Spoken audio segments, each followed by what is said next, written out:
কিভাবে আপনি আপনার জমাকৃত ট্যাক্স রিটার্নটি সংশোধন করতে পারবেন বা রিভাইজড রিটার্ন জমা দিতে পারবেন। আপনি অনলাইনে আপনার ট্যাক্স রিটার্নটি জমা দিয়েছেন কিছুদিন আগে, তো এখন আপনার মনে হইল যে আপনার রিটার্নের কোথাও কোনো ভুল হয়েছে।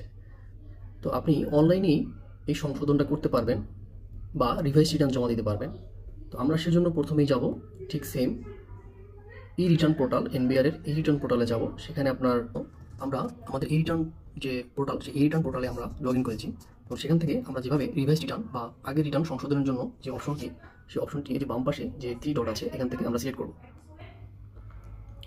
এখানে আমরা প্রথমে দেখতে পাচ্ছি submission, regular e return, revise return, tax record. সাবমিশনের মধ্যেই এই রেগুলার রিটার্ন, রিভাইজ রিটার্ন, এই দুইটা অপশন। তো রেগুলার ই রিটার্ন হচ্ছে আমরা যারা এখনও ট্যাক্স রিটার্ন জমা দেয়নি তাদের জন্য, এবং যারা বিগত বছরে জমা দিয়েছে তাদের জন্য।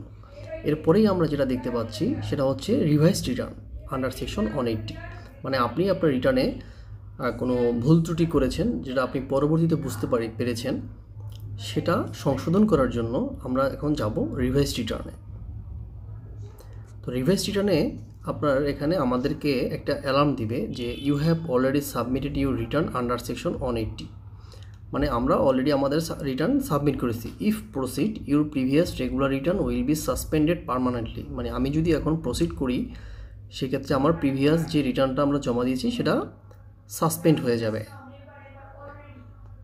তো এরপরে আমরা দেখতে পাচ্ছি রেফারেন্স নম্বর। এটা হচ্ছে আমরা গত বছর যে ট্যাক্স রিটার্ন জমা দিয়েছি সেই রিটার্নের রেফারেন্স নম্বর, এবং আমরা এই ব্যক্তি 27 অক্টোবর 2024 তার ট্যাক্স রিটার্নটি জমা দিয়েছিল, সেই ডেটটা এখানে বলা আছে।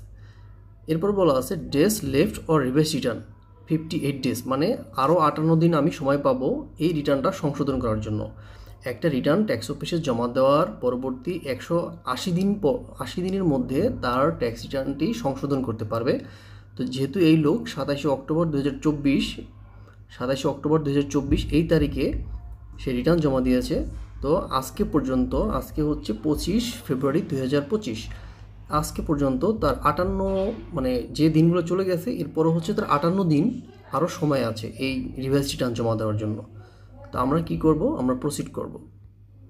প্রসিডে গেলে আমাকে আবারও সে রিমাইন্ডার দিচ্ছে, this change is going to be final and can not be undone, are you sure you want to proceed.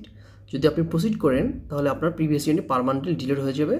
Delete হয়ে আপনার নতুন একটা রিটার্ন চলে আসবে, সেখানে আপনি আবার নতুন করে আপনার সকল ইনফরমেশন, আপডেটেড ইনফরমেশন আপনার সাবমিট করতে হবে। তো এই প্রসিডে ক্লিক করলেই আমরা একটা রিটার্ন ফর্মে চলে যাব।